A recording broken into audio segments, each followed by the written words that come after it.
Сәлем. Сәлем.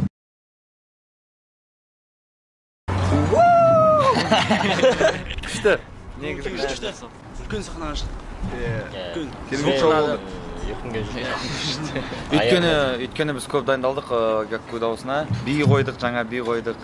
Әнді кішкене өзгерттік, бас жағына қосып, интро қосып, соны творчестволық кішкене ойлар көп болды. Шындықты айтайық па? Шындықты айтайық. Шындықты айта салайын ба? Бәрін ашып тастайын ба? Айта салшы. Негізі Гакку әуендеріне дайындалмас бұрын бізде кішкене клиппен жұмыстар болып қалды. Содан кейін басқа да шаруалар көп болып кетті да, аяқ астынан туындап жатқан. Сол себептен Гакку әуендеріне дайындық бір апта болды. Сондықтан жұмыс көбейіп кетті. Екесі. Сол себептен ұйқысыз түндер, шаршаңқы күндер, сондайлар көп болып кетті де. Тырыстық барынша.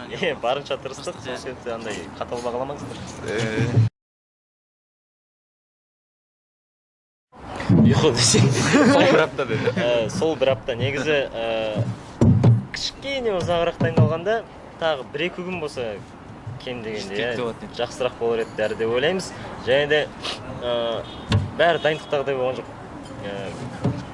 Барымыз саламадық па, білмеймін. Бұдан жақсырақ шығып кішкене қобалжулар болған. Қобалжулар болды, иә. Дегенмен әріптестер отырады деген сияқты алдында, ол кісілердің алдында да ұяқты болып қалмау керек дегендей. Сондай ойлармен қобалжып. Осы соңғы бір аптада, мысал үшін, ең қиыны кішкене зал жағы болды. Яғни біз пазлға барып дайындалдық, пазлдың базасына. Сағат кешкі 9-дардан таңғы сағат 4-5-терге дейін болатын. Күнде солай, кеткенше дейін. Басқа амал болған жоқ. Және Батыржанға біз үлкен рахмет айтқымыз келеді.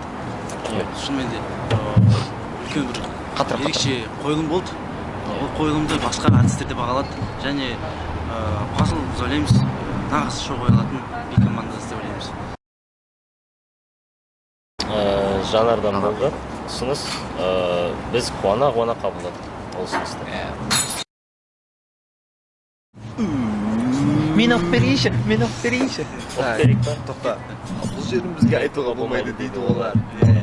Аяқтағы сол Гакку әуендері күні өзгеріп кеткен, сол себепті қатты мән бермей қойыңыздар. Окей.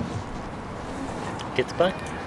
Ал мен Тойдан, екас бойдан, нойға тарап қойды, ойнап тілмен нойды мойынды. Қайта, хайта, пайда, хайып та мені, шымында тыйым сал қылып та мені. Бірақ олардың ойлары іске асатындай бір. Өзі кім өзі? Өзі кім өзі? Ал мен әрі қарай жүрем, шоу бізді көріп қалай ауырмайды жүрек, сенің дәрежелеп жүргеніңе қарап күлем. Үнемі қап-қара түнектен құтқарат үнемі, түсінбедім түсінем, дәрежеңді білем, қанағаттандырылмағандықтарыңыздан. Сосын қауіпсіздендірілмегендіктеріңізден. Ал бұл жерін бізге айтуға болмайды дейді олар. Бұл жерін айтуға болмайды.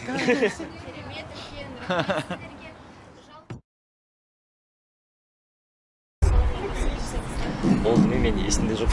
бір кезде болды, дайындыққа келдік та дайындалмаймыз. Күшім жоқ. Тамақ керек.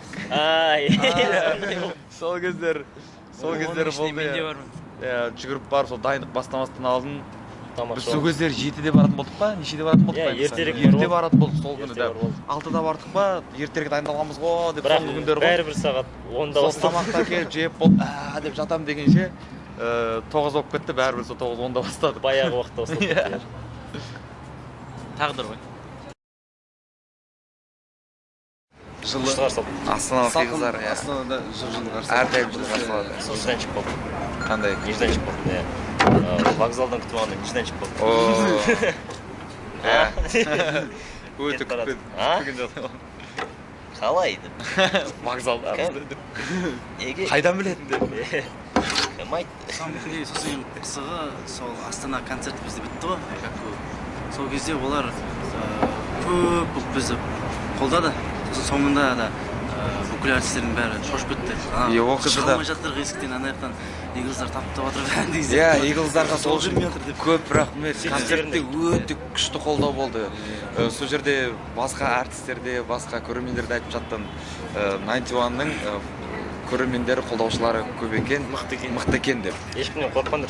Қорықпаңыздар. сосын гримеркада болған кездерде де охранниктермен қатар әншілер де келіп жатты. Біз шыға алмай жатырық, барып шығыңдар сендер, алып кетіңдерші деп.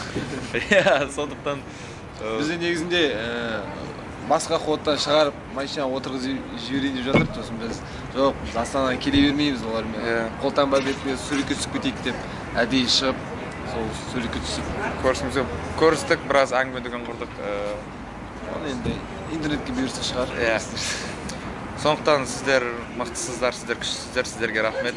Әрдайым осылай істегеніңіздер. Біз сізді жақсы көреміз. Егіздарға біз негізі әр интервью сайын тілей береміз неше түрлі.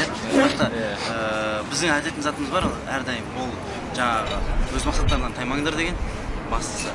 Сосын еңбектене білу керек. Сосын егіздар сабақ оқыңыздар. Мақсат қойып білу керек.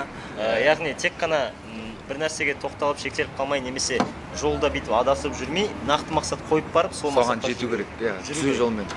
Сол кезде бәрі жақсы болады. Басқасы басқа, сабақ, анау, мынау, басқасы басқа.